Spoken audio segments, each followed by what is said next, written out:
dear children, this is the third module. In this module, I had included one example using a cursor. So look at the queries I used. Look at the example program I used here.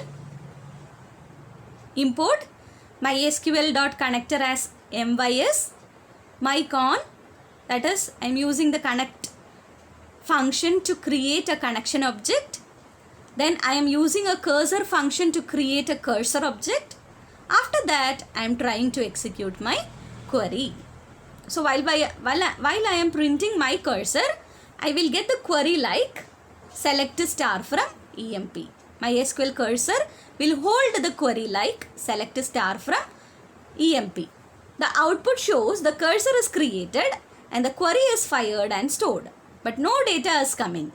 To fetch the data, we have to use the functions like fetch all, fetch one, fetch many are used.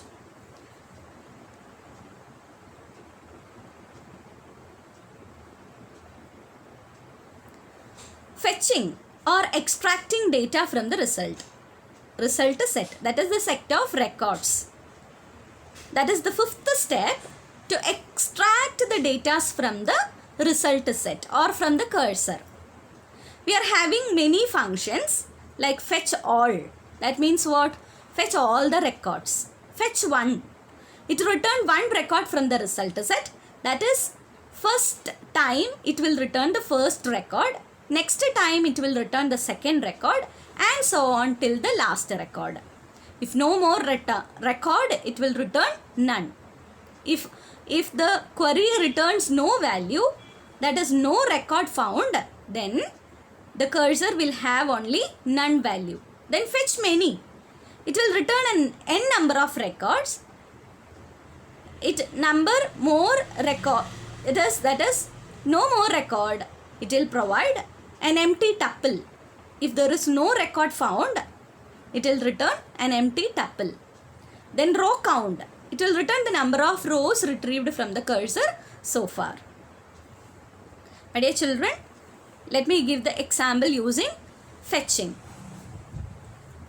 Here I used a fetch all function to fetch the records from the employee table. So I had imported the connector, then I used a connection object and created a connection object using connection function. I created a cursor object using cursor function. Then I executed the query like select star from employee using execute function. Then my cursor will hold the entire record. So how it happens? My data is called the result set. My dear children, once again I am repeating, cursor will have the entire record. My data will hold the records from the cursor. So n rec is equal to my cursor dot row count. It will give the number of records. Print the total records found are. That is, I used row. In my data, print row. So my dear children, it will display the first thing as total records found are 5 and the details as a row. 1. Amit sales 25,000 till 5 Nidin HR 56,000. That is the data as a list of list, nested list.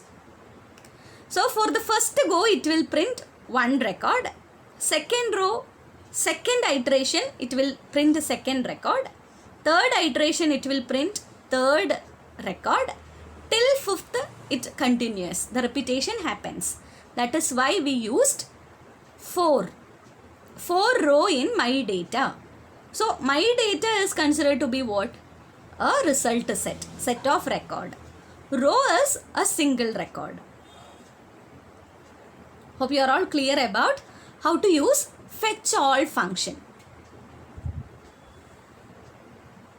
This is another one. Here also I used my data. That is same thing, only the difference in 4. E, N, D, S. In my data. Then print ENDS. That is, I am using the values ENDS. Instead of row, I used ENDS as variables. So E in data, my data, N in my data, D in my data, S in my data. So it returns like a tuple. Then this is another one. Print row of 0, row of 1, row of 2, row of 3. This is another one. So we will get an arrangement like 1 colon, Amit colon, sales colon, 25,000. Why? Because it is given in the print statement itself. I told row is a list.